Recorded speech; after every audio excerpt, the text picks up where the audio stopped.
The whole room went bizarre. I almost passed out. Dwayne Rabel of Pennsylvania didn't know it yet, but on October 2nd, he was having a major stroke inside his room at the Thompson Chicago Hotel. Where is that? Well, you can find out in about 5 seconds by Googling the hotel name and getting this address. Rabel couldn't reach the hotel phone, so he got out his cell and called 911.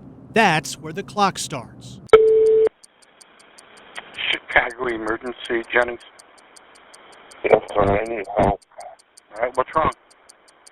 I'm in the Thompson Chicago Hotel. You're what? Sorry, it's hard to talk. All right, do you need an ambulance? Do you need the police? What do you need? An ambulance, sir. All right, hold on. Let me get you the paramedics to speak to.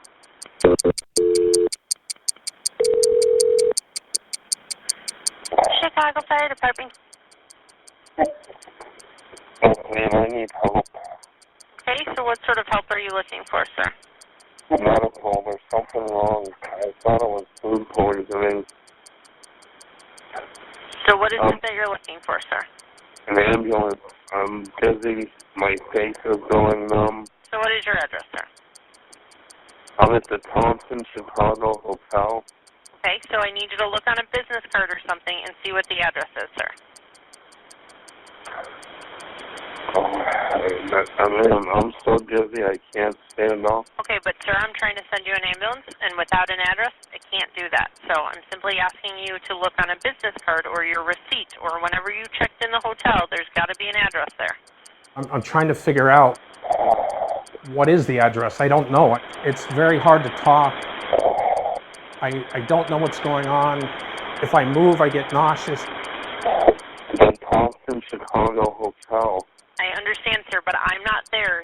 You are. So I need you to help yourself here a little bit and get us an address so that we can get you an ambulance. I'm trying to type on my phone. My hands don't work. I'm trying to think, what can I do to convey this problem? Asking for help to 911, I think, is a very basic premise. You obviously checked in there, sir. I mean, so look at a business card. Look at your smartphone when you went there. How did you get there? Did you drive there? Just an Uber. Okay, so when you plugged in the Uber, okay, look at your app. I'm trying to send you help, but we can't do that without an address. Okay, I'll call the front desk. Okay, that's a good idea. We'll stay on the phone. Petey, you guys can definitely disconnect. Okay. I finally got frustrated, and I hung up from 911. And I'm now lying in the bed, staring at the ceiling, thinking, this is it. Rabel didn't know it yet, but he was having a major stroke. In fact, he'd given 911 3 major signs of a stroke. He was dizzy, his face was numb, and he had trouble speaking. During a stroke, every single minute matters. You lose about 2 million brain cells for every minute that you have an interruption of the blood supply of the brain. In the 3 minutes since Rabel first called for help, he'd lost 6 million brain cells. And he told 911 his location 3 times, but the dispatcher had insisted that he find the address.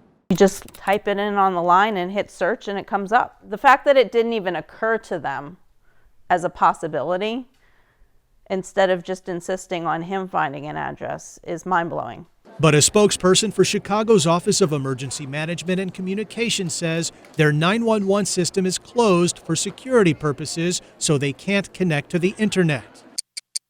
In Rabel's hotel room, another minute went by. I was trying to think through how I could get to the other side of the room to call the front desk. Another minute. I couldn't walk, so I knew I would only hurt myself if I got out of bed. Another minute. I grabbed my cell phone and tried to Google the hotel, but I couldn't see very well.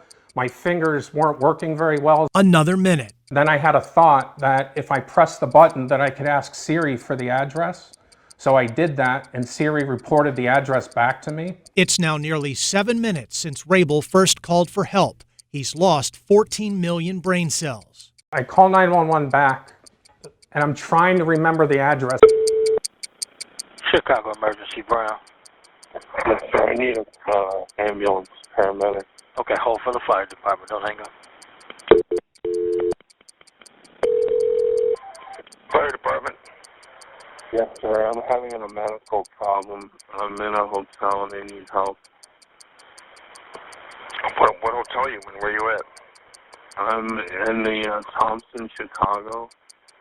Where's that at? It's 21 East. Hang on 1 second. I gotta look at the address.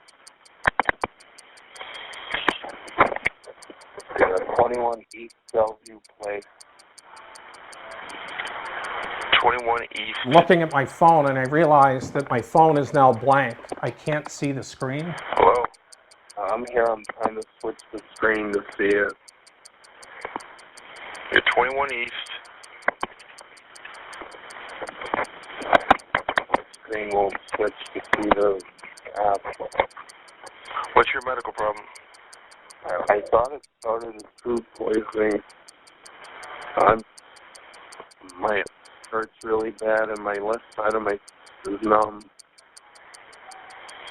How old are you? 52. Okay, well, where are you? I'm in the hotel room. Sir. Yeah, give me the address. I'm trying to switch. My phone won't let me switch to. Yeah, fire. He actually said 21 East Bellevue Place.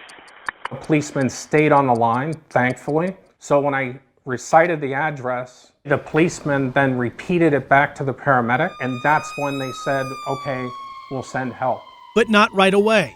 NBC5 Investigates got the OEMC dispatch report, which shows that the 911 dispatcher didn't summon an ambulance for another minute and 15 seconds.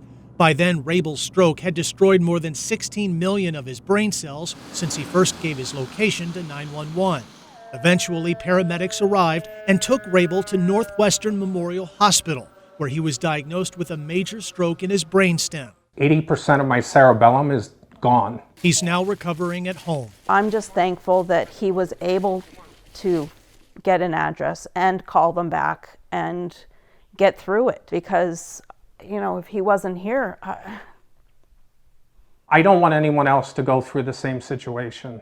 I believe that training would definitely help alleviate another situation of someone trapped in a hotel calling 911 for help. We repeatedly asked a spokeswoman at OEMC about other ways a dispatcher could have gotten the address, from calling 411 to searching on his smartphone, but she declined to answer those questions or talk on camera. She did say the office is looking to install new technology that would give dispatchers more accurate information of where someone is when they call on a cell phone. Chris Coffey, NBC5 Investigates.